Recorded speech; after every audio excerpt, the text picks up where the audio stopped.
Jocelyn Sia here with Ladies Who Bond. Welcome back.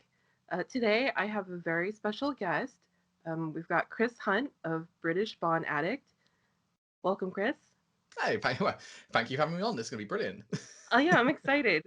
So for all of you guys, we are putting together a an episode on the Bond theme songs. Chris and I are starting a whole series of however many undisclosed number of episodes of reviewing, and going over music and James Bond. So, uh, I'm terrible at this. It's like I'm looking forward to insert number of episodes here. So I guess Chris and I did a live stream when we reached 1,000 followers. It's already been a couple weeks, right? That's Yes, yeah, that was about a month or so ago. I think it's end of January. I'm now cascading through March as it turns out. yeah. And so we discovered that we were both musicians and we love music, and then the idea of putting together this music series just happened. So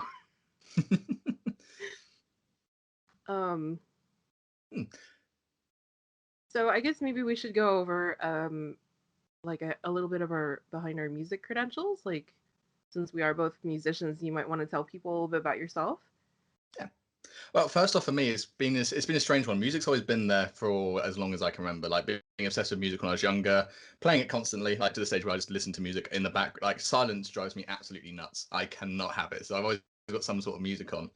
But when I was younger, learning to play instruments was kind of only in secondary school.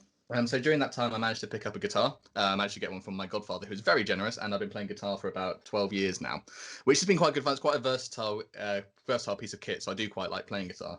I'd say, however, my main focus and my main passion in music is percussion. To the stage where when I was younger, I was in the military marching band for a little bit. I was one of those guys with the drum strapped on, walking down the high street, everyone going, "Who on earth?" I did that for ages, and I was the lead for a band for I think 8 years or so. And since then, I've not been able to pick up drum kits again because, well, being a student, they're incredibly expensive, and just like myself, they're also incredibly loud. So I've not really had the opportunity to pick one up yet. I've always said as soon as I get the opportunity to move into a house, I'll buy an electric drum kit.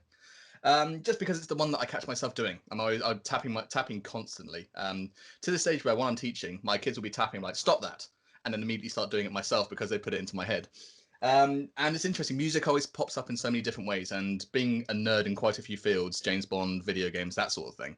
It's always quite interesting to see how music arrives. And one of the main things I've done focused on music was my university dissertation for education studies, where I looked into the effects of video game music helping you concentrate. And that linked into films as well, because obviously film music dictates kind of what you're watching, really. If you've ever watched a horror film without the music, you realize it completely takes any of the suspense away. And I discovered that by accident watching The Grudge. I think I was 14 at the time. I was like, oh my God, this is the scariest thing ever.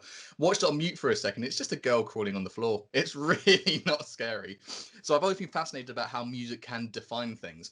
And when it comes to James Bond, music and James Bond are two huge things to the stage where it's been parodied. So, like, one type of guitar twang can give you immediate parody of James Bond.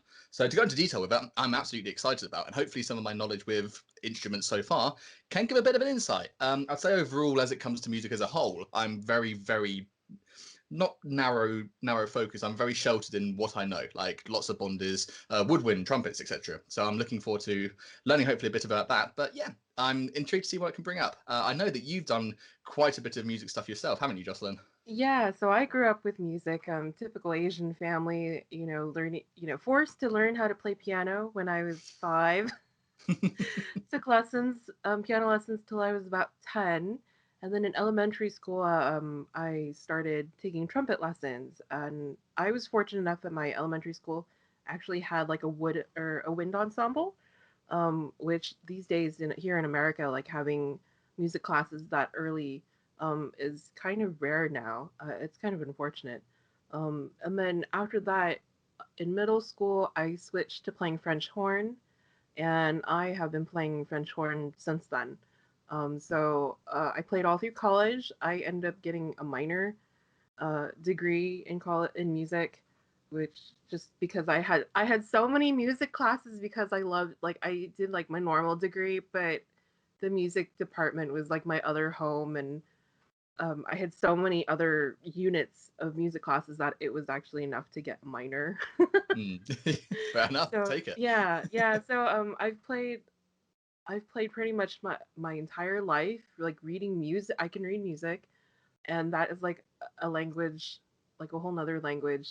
Um, and then I'm still playing today. So I play for community bands and things like that, um, and that is just I don't know. I can't imagine life without music for me. Mm. I mean, Yeah. my ears are just so in tune to music, and we like my husband and I we go to classical concerts all the time. We like actually that's the one thing about the pandemic that's just driven me us crazy is that typically we go to a classical concert at least once a month, sometimes a couple times a month. We actually have a local baroque group, which is amazing. They play on period instruments and things, Wow. and yeah, and then being in LA, that like in LA and Orange County, and like even around here, we have quite a lot of um artists and musicians that come through. So it's just, and I mean, I listen to all sorts of music. So when someone says like, "Oh, do you love music?" I literally love music. Um, I could probably kill people with like how much music I listen to and consume. So I'm always since I always have a great open mind, so I'm always open to like listening to new things and like throwing it back at people. Mm. So I'm really excited to do this though, because I'm like, I could talk music with somebody. I said because our live stream, which is meant to be like, hey, we've reached 1,000 followers, let's talk about it. I think we talked about James Bond for 5 minutes, and we're like, hey, music for an hour. We completely went off the rails, and I've noticed this about music people. If there's somebody who's into, I call myself quite into music on an okay spectrum. I know music people, and I definitely classify you as one of those people. The overall knowledge and just ability to want to learn about it, I always find fascinating. Music people, they don't mind whatsoever. And one thing I'm in particular for me, video game music, obviously, as I wrote a dissertation about it, because it's now becoming full sweeping orchestras and 60-piece bands doing it. Introducing that to music people is fantastic fun because it seems like a whole different world. And all music people I've met love to just learn music, no matter what it is. They absolutely love it, and I just love the positivity that surrounds it. And of course, if you, as you say, think about the concerts, it's all about people just having a good time, and I am all for that. Absolutely for that. Absolutely. I mean, just the human interaction, just there's nothing that beats live music because there's so much passion behind it and enthusiasm. Like even when you're playing as a musician too, like when you get to that point where you can just not focus on like playing the music but just being with the music as you're playing it, like that's an amazing experience. Yeah. This Yeah. is I'm sure there's probably a name for it, but the moment you get lost in music, if it's watching, listening, playing, whatever it is, that moment is incredible. And it's never one you can force, which I always find interesting. It just happens. And you're always incredibly aware of it after the event. But when it happens, it's just such an interesting ecstasy, flowy moment. It's incredible. And it can be with anything. Like I've had it when like I watched the Royal Philharmonic a couple of years ago. Happened with them, happened watching my godfather's band in a pub. It just happens. I love it. It's fantastic. So with that said, let's get down to it. Yeah. I said this So is Ladies Who Bond. Let's talk Bond music. yeah. So what makes a good Bond theme song? Now, this is one that's fascinating because there's been such a wide array of Bond songs in general, and it's almost you can almost categorize it by the Bond that's done it, by the Bond film it's in, the era. So of course the Connery, Lazenby, etc. There's a few standout examples where sometimes the genres mix, and you'll get a suddenly very Shirley Bassey style song in the mid 2000s or 2010s. I'm calling Skyfall as that one. But there's a sound. There's a sound, there's an elegance, and I described this with somebody recently on a different podcast. I was talking about Goldfinger, and it's somehow the ability to make music suave, which if you try, you'll never ever succeed. Like some people just have it. Like as Sean Connery looks cool as James Bond, some people can be suave with music. And we're very lucky that Shirley Bassey, who did the first proper vocal performance, was the epitome of suave. Everyone who does a Bond song tries to be like Shirley Bassey in one way or another, even if it's Duran Duran, something like that. There's still some links in there. And of course, Goldfinger kicked off the entire quintessential Bond thing. It kicked off the whole spy craze, as we know. And it was just such an iconic sound for the time. And I don't know. I think one thing that makes a Bond song for me in particular is normally a female vocalist. Strangely, I think that's one I often gravitate to. I think the range and depth is obviously slightly different with two different genders, but there's something about I don't know what it is. I really can't put my finger on it. But most of my favorite songs are, of course, female artists. It just seems so Bond in such a way, and it's not just any. It's not just any female voice. It's normally quite a deep female voice. Shirley Bassey again calling out incredibly deep voice. You'd never believe she's Welsh just by her singing voice. And that's what that sound is to me. Obviously, we can talk about the guitar twangs. We can talk about how most songs have the boo doo doo in the background, that progression. But it's the vocals. It's got to be the vocals for me. That's what makes a Bond song, in my opinion. So that's why Diamonds Are Forever is one of my favorites, because it's just sung so Bond. You could do any instruments in the background, and that voice nails it. That's at least my opinion. How about yourself? What do you think? Okay. So for me, I really love a lot of brass, but I think that's just because I'm a brass player. Yeah. Well, Yeah, you stick to what you like, don't you? yeah, exactly, exactly. So in that sense, like Thunderball actually is one of my favorites. It's kind of like a guilty pleasure type of song. Um, Hmm. I think things that make a really good Bond song, the lyrics, yes, they matter. Like if you can hear it clearly, and have a statement, that I think makes a really good song. I find that I'm really attractive to songs that are also, I maybe along with you, like seductive. Hmm. Songs that can really kind of lure you in, where you've got it's classy, seductive, sultry. Like those are the kind of Yes. words that I think of.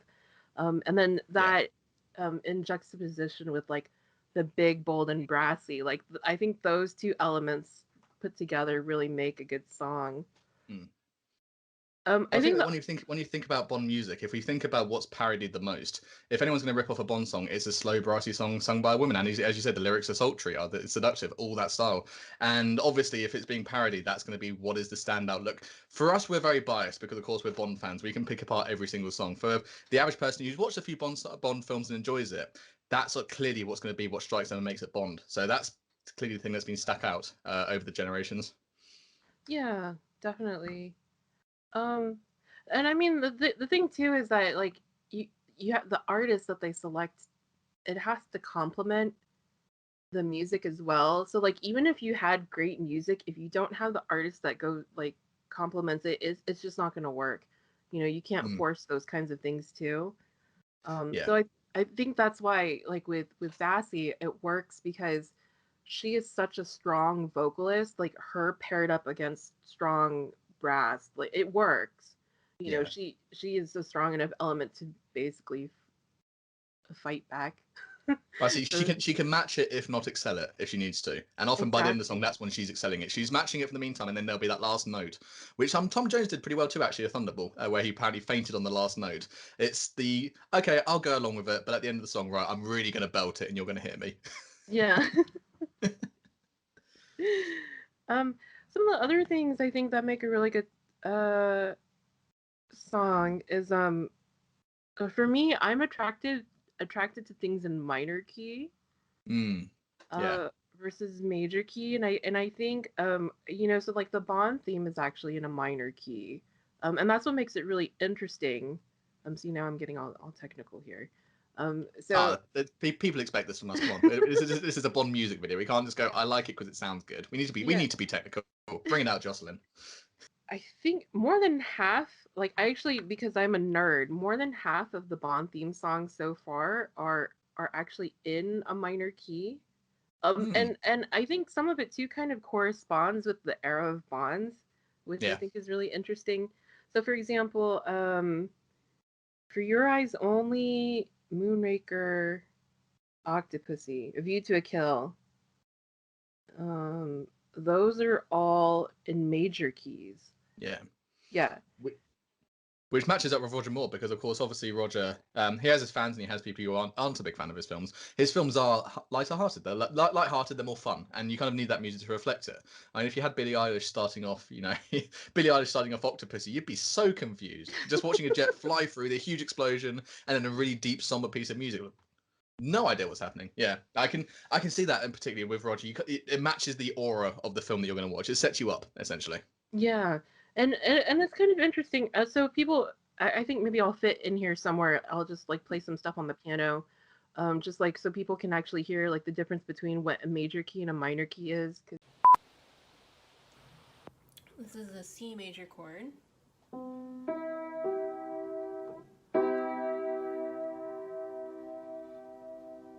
If I wanted to make that minor, I would drop the middle note, and that would be an E flat.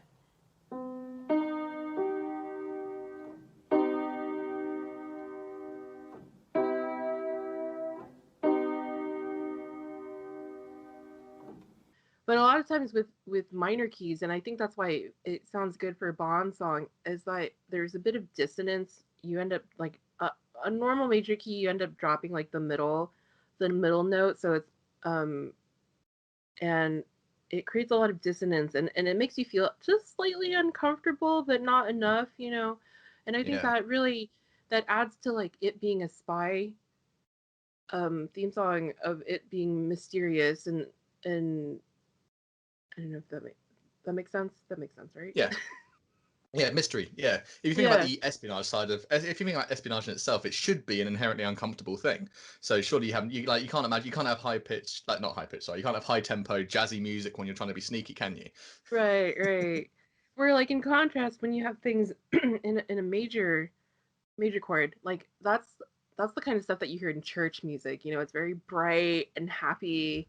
You know, Yeah, and let's face it, not much of Bond is bright and happy.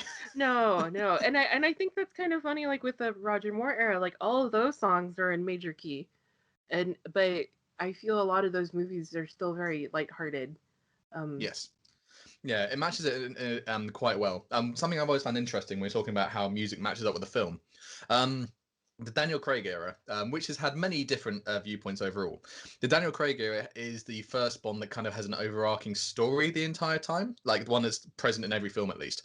And something I found fascinating is how the song titles actually end up matching what it would be like to be Bond. So when he starts off, we got Chris Cornell, You Know My Name, fast, punchy, want to get into action. Here we go. Then you go into Quantum of Solace, and then we got the song, which has many different standout points. I'm going to try and refrain from bias here, and that's kind of that's a bit more disjointed. It's been affected. It's not quite a flowing song yet. Skyfall, where he becomes Bond, for want of a better phrase, we have the first traditional Bond song coming through. Then we go into Spectre. He's starting to get a little bit older. He's starting to get a bit worn down. There's a bit of past here, and it gets slower, it gets more dramatic, and of course, No Time to Die, which hasn't come out yet. I'm expecting to be quite a tragic end for our Bond. I'm going to call Craig the tragic Bond, not for any performances, anything like that. Don't take my words out of context. But the tragic Bond is in sadness with Vesper, blah, blah, blah, blah, blah. And I'm expecting when we hear No Time to Die, that's going to be a very sad point in Bond's story. And if it ends in a sad way for Bond, which is my prediction, feel free to be like, ha, you are wrong whenever it does come out. I feel like it's meant to be matching how it's gone. And while I would prefer to see the films as a one film and that's it, to have an overarching story where the songs matches it could be a bit of a masterstroke. I'm not sure if it's entirely intentional, but it's interesting how well it comes through and how well it sets it up. When you notice it, you can't unnotice it, I find. but yeah, I definitely agree. Like especially with No Time to Die, because I know a lot of people were expecting a like fast tempo song, which kind of is a bit of a unfortunately a drag, like because like Writing on the Wall is kind of slow, and then coming to this and it's like just as slow. But when you Mm, put it that way, like it makes a lot of sense. I mean, you know, when you have people saying like this is going to be an emotional movie, I'm like, all right, well, I guess we really do need the music to set that up for us. yeah. Um, what's kind of interesting is actually all of Daniel Craig's era is all in minor key. Mm, yeah. You know, I say even well, the fast tempo of You Know My Name is still quite minor. Well, as you say, minor key. Well, I always assume minor key is sad, which is it's not that's not necessarily correct, but it's always quite a sort of glum feeling I find in the background. And even though it's higher pitched, it almost gives a bit of a melancholic aspect to it. Like that's what I find with it in particular. Great song, but yeah, it's definitely unavoidable when you think about it. yeah. So uh, something that Chris and I did is actually reach out to the Instagram community Mm. a little bit about like what they thought would be a really good Bond song, and let me see, where did I put it? I got some really interesting answers. One person had said they that they want a one ballad policy per actor. Oh, I see. Okay. Interesting. A lot of people do love the brass, like brass, more brass. Lots of people said they like drama Mhm. and the seductive vibe, so that came up as well.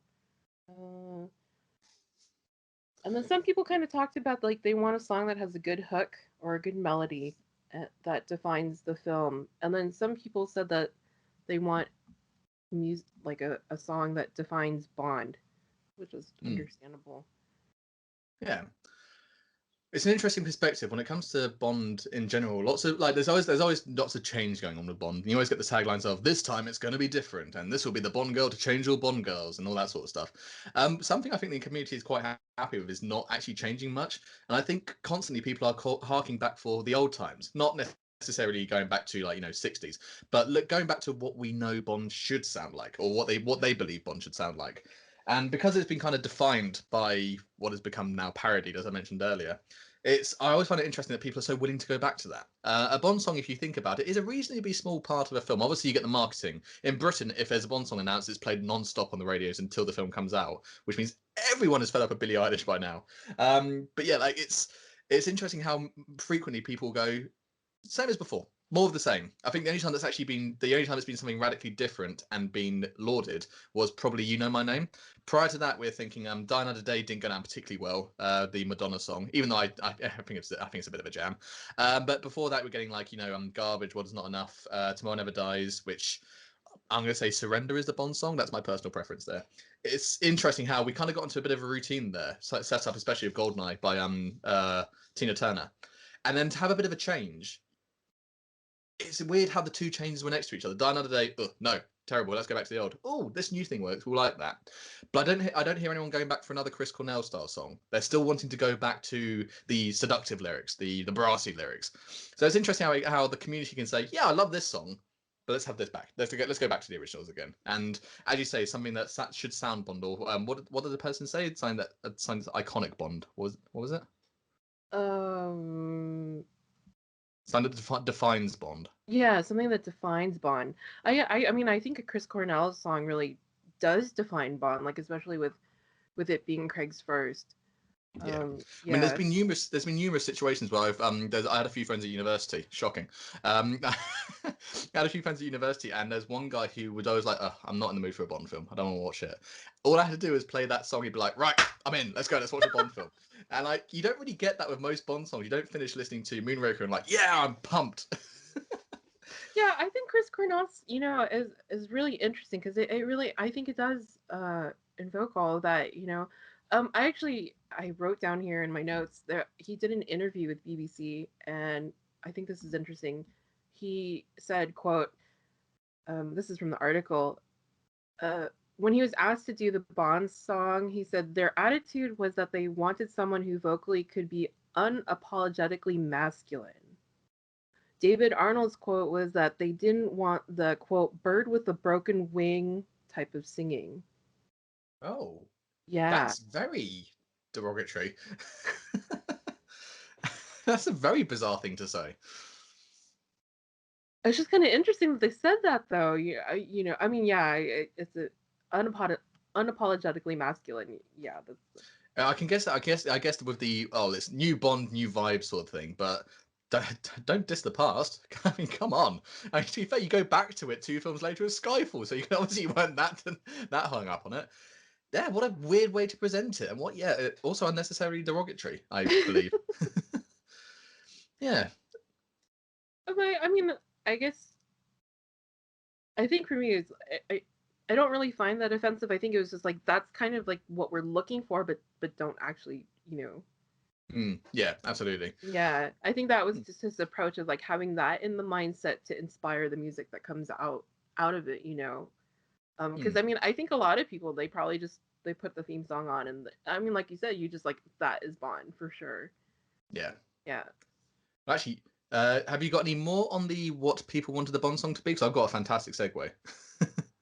No, go right ahead. Because in that point, because I also put on my stories asking what people's favourite Bond songs were, and I'm not gonna lie, I was expecting it to be Goldfinger, Skyfall, and You Know My Name, and I was proven massively wrong. I had about 80 replies overall, and I put them into order, and number one.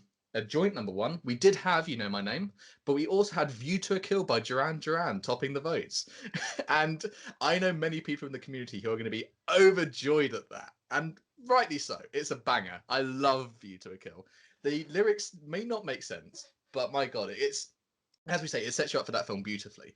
And it was at that stage where Duran Duran were obviously huge, and we had kind of, we had Carly Simon, we had Sheena Easton.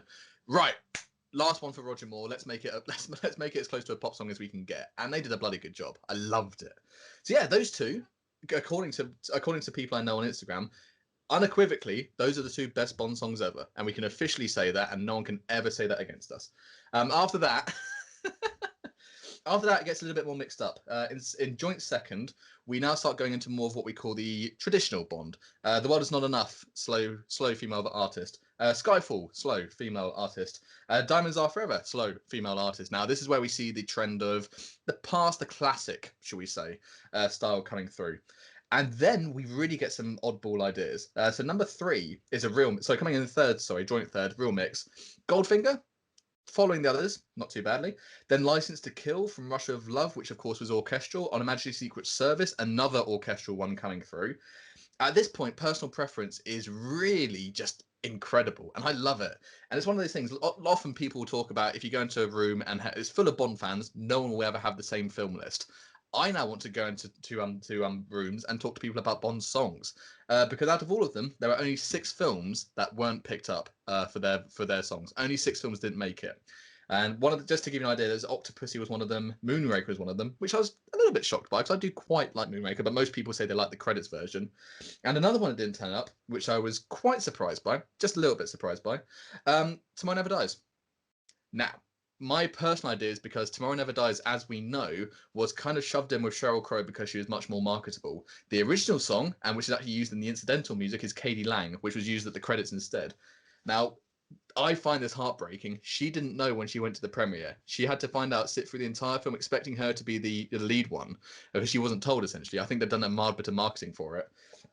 And she found out apparently it was in tears in the cinema, like watching the film, expecting herself to be the big number one, and she's relegated to the credits.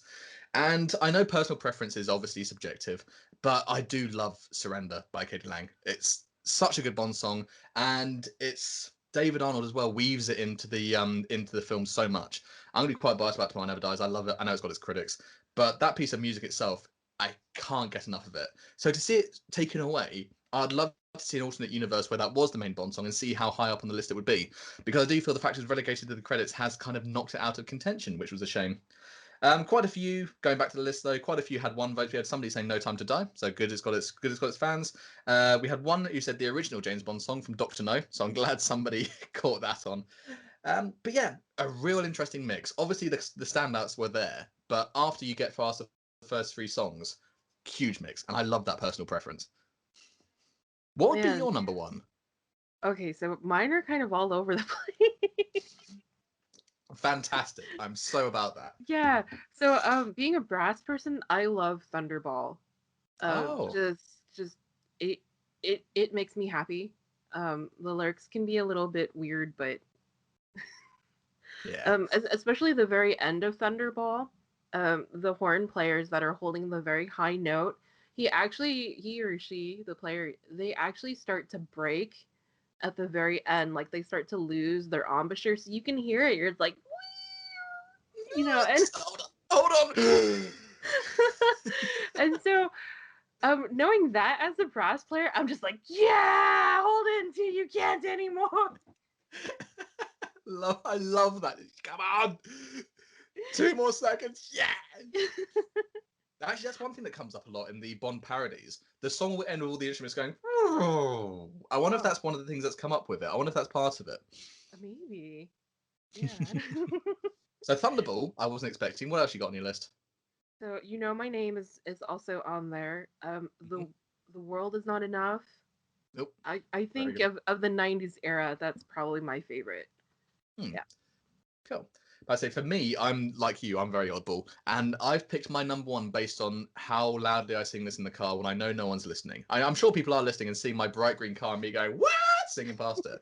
But The Living Daylights is an absolute cracker. I love that song. Aha, it's a real mix. It kind of follows the Duran Duran vibe that the previous film had, but I love it. It's a really weirdly tiered song. It's not a traditional song by any means. I mean, the chorus itself is shoehorned in comparison to the rest of the song. In fact, you'd probably argue there's actually two choruses. But that's my favourite, and I don't see that coming up enough, which I'm personally offended by.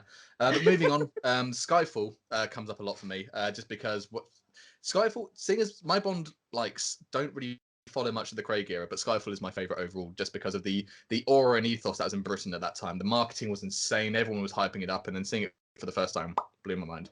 But I remember listening up with my dad at like 007 o'clock, so it's like 7 minutes past midnight. They released the song on I think the 7th of July, so it would have been 00777 because we're Brits, we're really sad. I remember listening to it the first time, just listening to it and loving it first time. Me and my dad being like again, and that was like half an hour over and over. So the experience helps there massively, of course. But then third, that's where it all starts getting a bit mixed up. But Live and Let Die, I love that song. That That's a one's great one. it's so punchy and fun. And I know that's again another song that has its critics for the "Why does it matter to you?" But such a change. And while Roger Moore was a very different Bond at that tenure than he was at the end, I appreciate looking back on all of their stuff, their first non-Barry Bond song, going, right, I'm the producer of the Beatles, I'm going to make a rock song for this one, and we're going to love it. Let's get Paul McCartney in, let's do it, let's go for it. And it's one that came up quite a lot on the list I've got here, and as I said, it was joint second. But it's also one of the most noted Bond songs. I mean, it's covered by Guns N' Roses. It's a Bond song that everyone would know, and it's not necessarily got the Bond sound, which I always find interesting. So, but yeah, absolutely rocket. Love that one. Yeah, that song has a special place in my heart, because that's like one of the first songs that I was introduced to as a kid. I mean, that's how I kind of got into James Bond was through the music. So, Live and Let Die, it's singable. Yeah. I mean, Live and let die. Well, yeah. it's got the hook. The guy said they want a good hook. There's quite a few. There's one Tim in the Bond community. He loves got a license to kill. Like, if anybody says it, he sings it immediately. And Live and Let Die is a similar sort of thing. If I hear somebody say Live and Let Die, my head goes bow bow. And for a song to have that hook, it's always got to be impressive. Yeah, definitely. Yeah. A View to a Kill is also kind of in my top billing as well, which it's so funny. Like half these songs are not even your typical Bond song, right? Like it's pretty surprising that the first two songs that you said the community was picked out, like they don't fall into that Yeah. normal Bond song that everybody wants. So Yeah. Yeah, not at all. It's a very strange one. I can understand why Casino Royale's there with You Know My Name, just because there's lots of new people in the community who know the Craig songs, and that is one of the best Craig songs. But for View to a Kill, which is a film that has got its fair share of critics, to be able to have people look past it and say, "Oh, I like the song at least," I think that's quite commendable. But yeah, I was shocked to see it so high, but I'm also happy to see it there. makes me wonder then why people would pick those songs. It's like they want the Bond song, like the Dassy type of thing, but like the top songs aren't. It's like where is that disconnect? Like it's like maybe it's kind of like this is what I want, but like the other songs are like this is really what's the word? Catchy. Yeah, I wonder if it's because they're such unique songs. Like seeing another song like it would just be like, oh, this just sounds like View to a Kill all over again. Oh, this is just You Know My Name. So perhaps we're happy with the familiarity of the brass, but the odd unique song doesn't go amiss. Definitely. So then if you could write the next Bond song, um what would you write? Oof. Now What would you want? this is a fantastic question. I love this question because we're at a very interesting part in the Bond crossroads. We've got Craig departing after No Time to Die. We've got a new Bond coming in. We don't know what the film schedule is going to be like. Hopefully, it'll be one-off films. I'm imagining it's probably going to go slightly campier again, back to a more Brosnan sort of style. So for me personally, you'd have to do a bit of a callback and let's get that classic Bond sound in again. Let's go right back onto big brass, sultry female voice. I know the last time we had a Bond, we had You Know My Name, and while that worked, I I would not want to draw comparisons. I want this to be a completely new. It's still Bond, but it's the same but new essentially. And to get a proper belter, while Skyfall I think was the last traditional Bond song, even though Billie Eilish is very close with it, I'd say Skyfall was the last time it's properly done. That, but with a bit of a higher tempo, a bit of a fresher pace. Because Skyfall was quite slow, quite not melodramatic in a way, but quite again melancholic. I'm going to use that word again because I learned it recently. I got a dictionary for Christmas. What can I say? So using that sort of thing, taking it but having a bit more of a proactive spur. I would say that's probably what I'd go for. And I think possibly subtract the twangy guitar, because that is synonymous with Bond and it's very good, but I'd rather see it as an instrumental piece or incidental music as opposed to being in the main thing, because it seems like it's, for me, when they use it, not same as the previous songs, but from songs from where I stand now, if you use it now, it seems like it's trying too hard to be Bond. Like it's like, oh, the guitar's synonymous, we'll just put a phrase in there quickly, throw a quick riff in. It's like, you don't need to know it. We know. Show me it's Bond without going back to the classic cliches. Go to the classic instruments, but show me that as opposed to just being like, hey, it's Bond. Da, da, da, da, da, da. Yeah, that'd be me. But again, my view will change probably in 2 or 3 weeks. So next up, I'll be going, you know what? Let's bring back the synths. Maybe what they should do is whoever they get to write the new Bond song is that change it up a bit. I guess this is me being picky as a musician. Like maybe they need to include something like a key change, Yeah. and or even a tempo change, Yeah. where it could start off as very slow, and then kick it up to high gear, Yeah. just so that you have some musical diversity. And this is my problem with like popular music altogether, is that if you don't really have those kinds of things, like it makes the song so bland.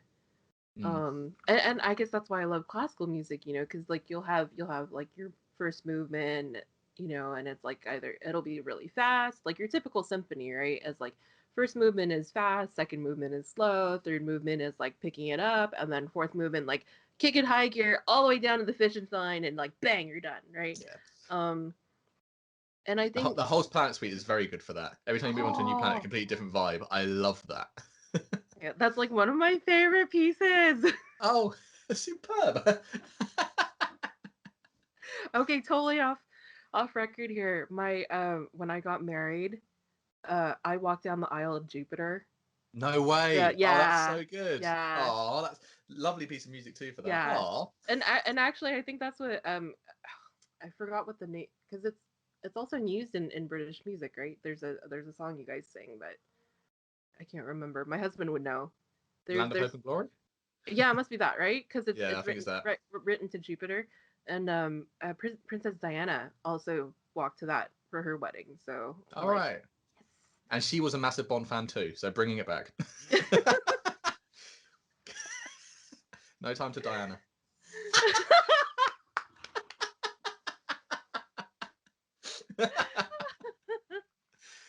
Oh dear. Well, that's the title for the episode done. That's lovely though, yeah, because obviously, as you say, with classical music and the change, I think you're right. Musical diversity will probably be the way forwards, because we've not had I, we kind of had a key change with Skyfall, I guess, and technically, I kind of guess a standout key change. Or I think tempo change would be what I'd side for. I'd side up for a tempo change, definitely. Have it slow, then kick, as you say, kick into gear towards the finish line. I'd love that. I think that's kind of the musical trend right now too. I mean, just like kind of looking at like music that I like, the tempo change is kind of a big one. Um, yeah. Hmm. But so going into that, what artists do you think would make a really good theme song? Or do you have any particular pieces of music that you think would make a great theme song? Hmm. This is quite an interesting question, because obviously sometimes James Bond, the franchise, goes for artists that aren't particularly well known. Obviously Sam Smith, Adele, Billie Eilish have been quite in the public eye, but previously, before that, they normally pick somebody who like the actors, they pick somebody who might have been renowned, but they weren't like particularly world famous. And I think I'd say a similar sort of thing for the music. The one that's always been stand out to me, there's a band called Massive Attack, and I swear their music was always trying to be Bond. I swear it was always not necessarily Bond themes, but Bond incidental music, and that's always been such a big Bond vibe to me. Now the issue is obviously I'm a big 90s and early 2000s Bond fan. No guesses as to why. So obviously my picks are kind of around that era, and I think Dido could have done a fantastic Bond song, and probably still could. I'm sure she's still got the vocals for it. But that's of course a similar sort. That's a very sort of World Is Not Enough, Tomorrow Never Dies style vibe. Um, I think for a left field pick, just based on the fact that we had Duran Duran and we had Aha, I'd have loved to have seen ABC do a Bond song because they would have fit into that vibe perfectly, and it would have been a jam. If you go to Lexicon of Love, their second album, the first, I'm not too sure. There's quite a few dramatic stings in there, which I would love to have seen in the Bond theme. What was it? Date Stamp, I think. Is Date Stamp? One of them's got a fantastic, like, sort of very deep piano intro, and I'd love to have seen that in a Bond film. So those would be my three: Dido, Massive Attack, or ABC if we were still in the late 80s. That's interesting that you said Massive Attack, and it harking back to like the 90s. Something I think that was synonymous with the 90s theme songs was like it being categorized as like trip hop, Mm. and that the trip hop vibe, so who else are trip hop artists? But like I think those were kind of that was just of that era.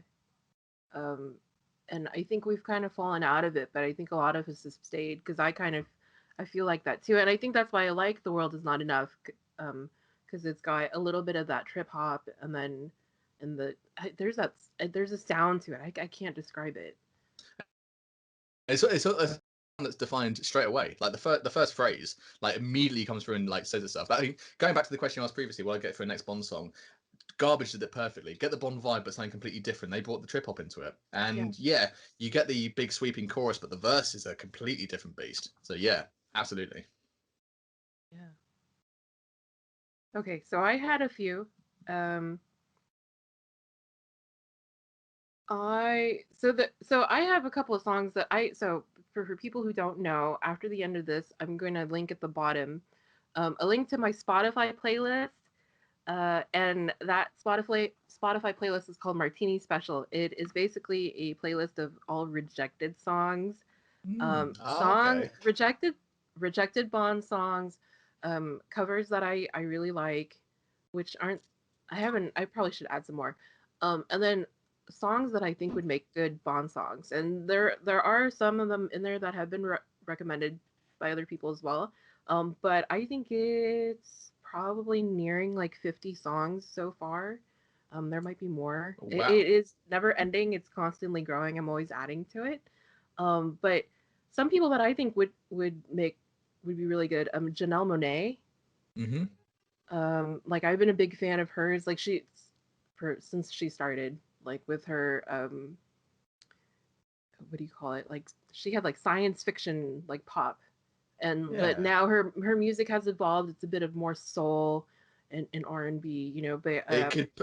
She could definitely pull off the suave without intending to. Like she could sound suave without trying to sound suave. You know what I mean? Like she could pull it off just by her voice. Yeah, I definitely go with that pick. yeah. And then I'm also a big fan of Eurovision. I love Australia's winning entry of Rise Like a Phoenix by Conchita Wurst. Mm. That is like screams Bond vibes to me.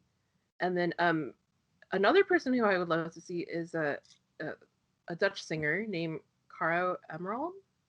Oh yes, yeah. Oh yeah, Yeah, yeah. Absolutely. yeah, she's got some great songs that have that Bond vibe, and I would love to. Very deep voice as well. Very sort of. It's. She's almost got her own sort of flow. She's done quite a few different genres of song with her singing, but yeah, she could pick either one of those and make it work. Yeah, that's a superb shout. Yeah, and then I have more, so you guys need to go on to the playlist and check it out.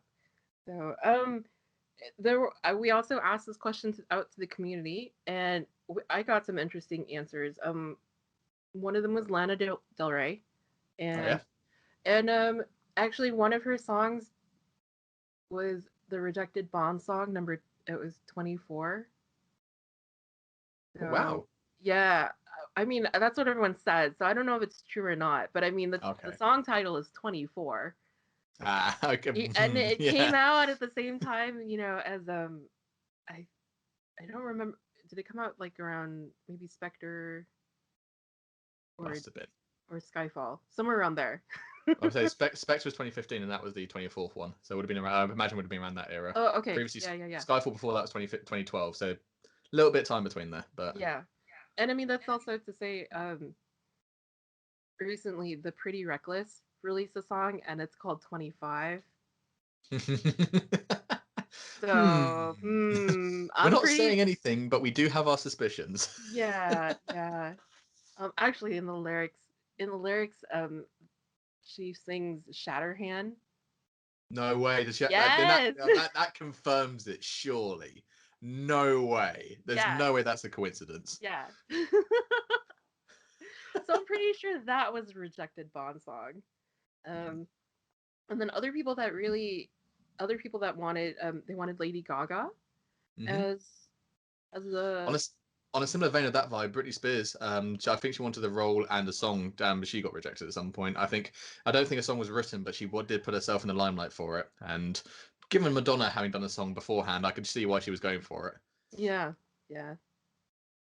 So some other artists that people have recommended, Michael Bublé.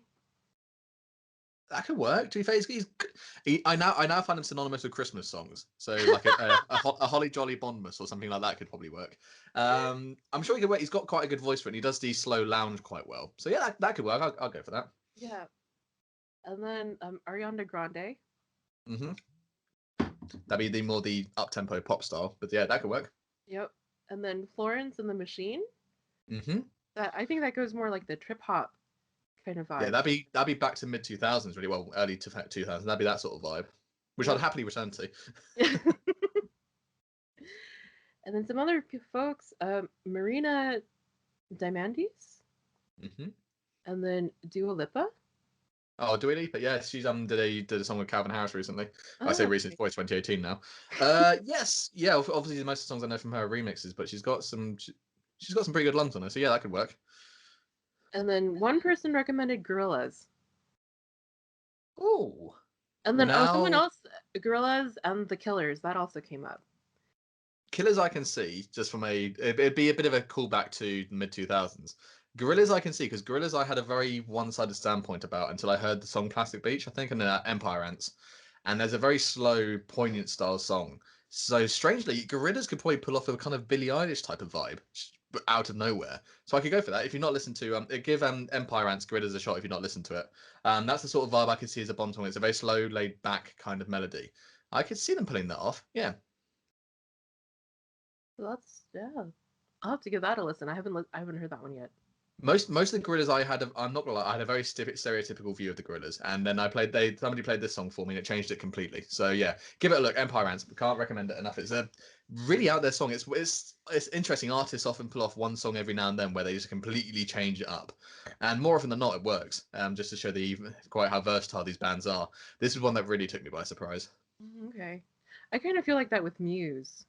Mm. Oh well, Muse were meant to do a Bond song. Well, they did. Yeah. They certainly auditioned for it. Yeah, I know somebody who's a huge fan of Muse, and I think they were gunning for it for a very long time. Like really want. I think Matt Bellamy, the leader, the leader, sorry, the front man. I think Matt Bellamy has always been kind of a thing he's wanted to do. And they did have one song which was again it was rejected, but they could have pulled it off. They could have done a very good start.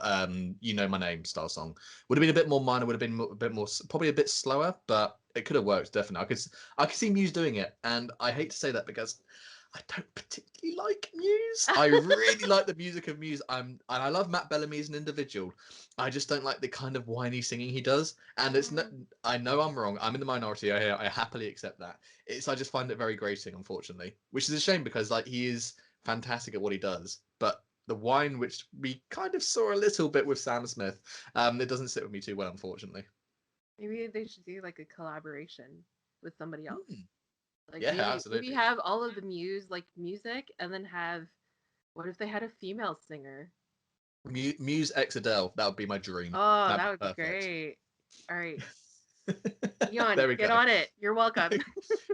We made the suggestion. Come on.